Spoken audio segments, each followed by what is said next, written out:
everybody, to the next episode of Chiefs Focus First and 10. You are here with JP and Caleb. It is a beautiful Thursday night. How'd you like my radio voice there, man? Was it pretty good? Hey man, sounds good. Sounds like we should Hey, be doing live shows. I Wink, know. wink. I don't know what That'll be happened probably there. coming soon, guys. Expect that very soon. Maybe this Had to do it. Sunday. Had to do it. How you doing, man? Pretty good, man. How are you doing? I'm good. We got a good game coming up this week. A lot of controversial chatter and talk going around the experts in the league about how Burrow's better than Mahomes, and even one of our own I guess reporters put out that Joe Burrow has Mahomes and Justin Herbert in him, which makes for a dangerous player. Um, let's get into this really quick because I just want to talk about something. Charles put out an article earlier today that was absolutely fantastic. I mean, probably one of the best ones he's done yet. And it was the Mount Rushmore with all the talking heads, downing the Chiefs, the cold takes, and I have to say it was great. I mean, probably the best he's done yet. And when I listen back at all the things that have been said about this football team, it does make you laugh to a degree. Mm-hmm. But then you start to think, okay, how is it that a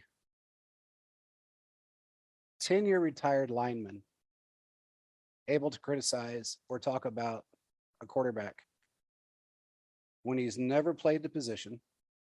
He doesn't really know the position, but yet he's sitting there downing that player. And his reasoning behind it was even worse. And I sat and listened to him when everybody was, all the people that were, when they were interviewing, they said, why would you ever pick Joe Burrow over Mahomes? Mm-hmm. And his answers were just so off. What they're not taking into consideration is this. Number one is strength of schedule. Mm-hmm. Okay. We were ranked between 6th and 10th, hardest schedule in the league. Mm-hmm. Okay. Going into the season. And so far, it's raining to be true. I mean, no matter how you look at it, it's been true to a degree. A couple of teams did fall off when it, towards the end with the Raiders mainly. But for the most part, everybody else we have played has been a playoff team. At one point or another, they were and still are to a degree. Yeah, some of them are mathematically really close to being out. Mm-hmm. But at the time, they were all healthy. We weren't. They're not taking into any of the consideration. I know it's clickbait stuff, and I get all that, and that's how they make their money and all that bull. Mm-hmm. But you have to be honest too. You have to say it in an honest way. If you want to be critical of a player or a team for that matter, at least be honest when you're saying it. Strength of schedule is huge. They haven't played, other than the Titans, I believe, is the only team that they have played. The Titans and maybe the Steelers outside of our division, but they have played that we've played. Yeah, I think we played the Ravens like we played. We play the Browns like we play the entire NFC, AFC North. Yeah, we play the entire AFC North. Correct. So we played similar teams, but looking at their schedule, they didn't beat the Pack. Their schedule has been hard easy and tough at the same time. I mean, they're still a middle of the pack 24th in strength of schedule, and we were ranked 6th to 11th. Mm-hmm. So I look at that, and I also look at injuries, who we had in, who we had out, the fact that we had a brand new offensive line. They stacked him with wide receivers, which he needed. Everybody said that Mahomes couldn't win without Kelsey and Hill, and he proved that he could. Yep. They spanked Pittsburgh. Mm-hmm. Spanked them and gave him a trash touchdown at the end. That's true. That is true. Look, if that touchdown wouldn't have been there, you're talking about a 36-3 beating. It's that simple. So, and for everybody out there that keeps saying Pittsburgh doesn't have a good defense, they actually do. They're ranked pretty high, and the only thing that I think that they were lacking on was a little bit of run defense, if I'm not mistaken. But everything else they were pretty solid in. Yeah. They have a great defensive line. They have really good corners, great safeties. That's what's look. If they were that bad, as horrible as their offense has been playing, they would never have been 7-6. They wouldn't have had a winning record, regardless of who they played. They wouldn't have had a winning record. Yeah. So I heard you saying. It's comical to listen to sometimes to some degree, but listening and going back, no one has actually. I mean, Ryan Clark doubled down on his crap from the beginning of the season, and Michael Irvin actually, he trashed the Chiefs, trashed them, and then at the end of that game, he came back and he was talking to Travis Kelce actually, and said, "It looks like you guys are unstoppable now," and it was surprising to me that, Irvin sometimes he talks out of his butt. There's no doubt about it. He's always going to talk. That's just how he is. That's just Michael. I mean, he's always been a talker. He was a trash talker on the field. He's a trash talker now. Michael has a little bit more, which I guess, I don't know how I could say this.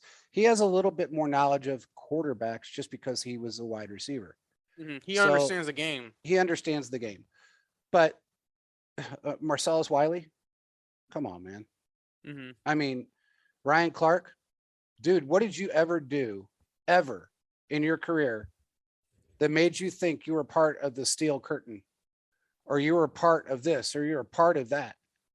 Dude, you were not like the end all of, and it's funny because like Charles said in his article, you don't hear of any of the other greats that played for Pittsburgh or any other team with a fantastic defense out there running their mouths about a quarterback or any other team for that matter, because they're smart enough to stay away from it.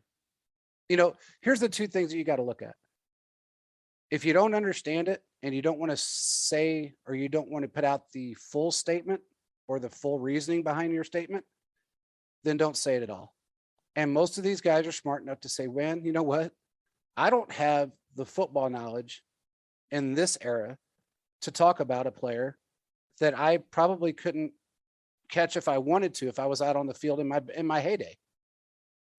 But Ryan Clark seems to feel like he can. Skip Bayless, look, he's run a lot of careers, mainly in the NBA back in the late 90s. But I mean, it is what it is with him. He's a clickbait king. Those guys make money. I get it. It's the problem with it is that people listen to him, and when they get ratings and they have 150,000 followers, everybody says, "Well, why does it?" If you listen to Skip Bayless, then I feel sorry for you. But yet you follow him and you watch his show. Well, I watch the show because I see Shannon, not Skip. Yeah, I watch because exactly. of Shannon. Yeah. Shannon I think Shannon understands a great football knowledge, great football IQ, because he played the game, he understands it. Yeah. And he lets Skip know, man, you do not know what you're talking about. He does. So, I mean, it is what it is. Yeah. It's funny to listen to, and it's funny to watch, because a lot of these guys that they call experts, they're not experts. They're just not. I would take a Steve Smith Sr.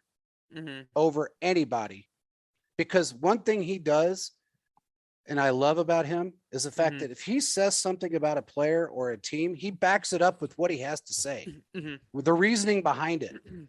Like how he went after Baker Mayfield. He wasn't wrong, and he explained why he went after Baker Mayfield. None of these guys have an explanation as to why they're saying what they're saying, other than, "Oh, they're playing like crap right now." Well, so what? A lot of teams are playing like crap. This season has proved it so far. Look, when you look at an NFL season, there are so many different things that can happen week in and week out. So, yeah, did they struggle in the beginning? We're 3-4, yes, but have they turned around? Yes. I mean, you got to give teams time. I mean, it was only 7 weeks in the season. We knew there was 10 games left. Anything can happen. That's what we see. The Chiefs figured out their identity and came back, and then now they're the number 1 seed, top division. I mean, they're doing good. Everything, life's good. So it just shows you need to be prepared and be aware of it takes time for these things to happen. It's not always going to be on your time. It's going to take some time. Unfortunately, as much as we don't like to, it takes time. And you can't just, you can make, obviously you can make assumptions at the beginning of the season, but when it comes to the end of the season, you also need to be like, look, things are going to change. Things are going to be evolved. That's just how it is in the sports world. Yeah. I mean, it's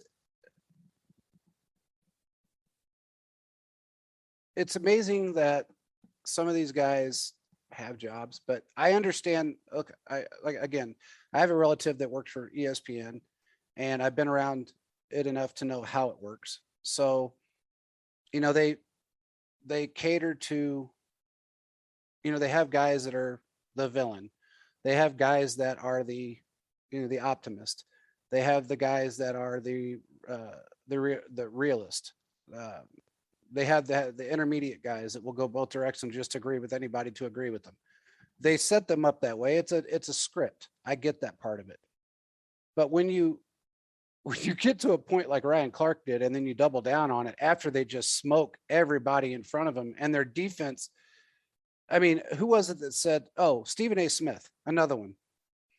These guys won't make it to the playoffs. Their defense is trash. Oh, no. Trash. He said we'll make it to the playoffs, but our defense can't stop a cold. Yeah, stop a cold. That's what it is. He said we'll make the playoffs, but we can't stop a cold. They are done. They're done. They're not. Yeah, they're done. I mean, okay.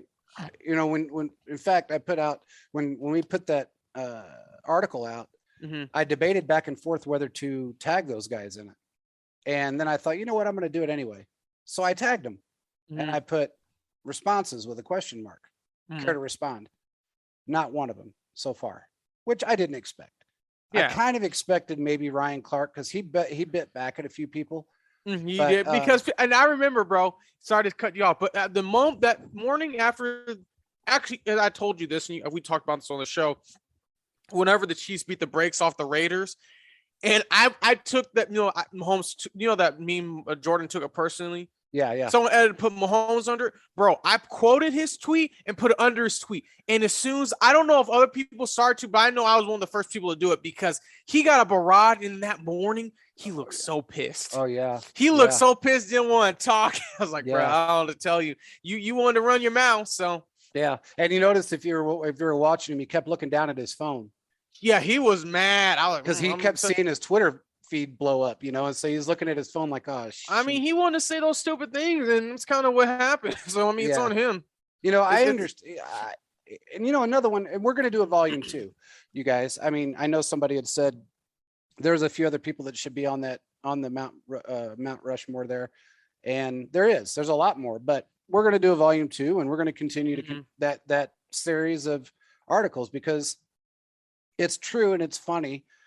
And it's great to have. It's great content. I mean, it really is. Well, it's good, and also show people like, hey, what you're saying makes no sense, and bring back the statistical reasons why. Yeah. So we had Brandon and I had a guy arguing with us that stats don't mean anything. Well, and here's the thing. They're there for the right place and time. Exactly, and that's what I tried to explain to him. I have never been a stats only guy. I've never been that, just simply because there's so many different things you can't, because you ignore basic stuff when you're stats only. You ignore a player's ability. You ignore what you actually see because of what is written on paper. And I mean, on paper, there's teams out there that were the best in the league on paper, but they turned out to be, they didn't make the playoffs or whatever the case may be. On paper, yeah, they may be great. But here's the thing. You have to look at, if you're going to analyze, and there's a guy on Twitter that's in Chiefs Kingdom that he analyzes. He calls himself a film analyst, and that's fine if that's what he wants to do. I have no complaints about it. But if you're going to analyze film, make sure you're understanding what you're analyzing, and make sure you have a rebuttal when somebody says something. Because if you don't have a rebuttal that makes sense, you're going to get trashed. It's that simple. With this guy, I told him, I said, look, stats may not, be an end all, but what I actually said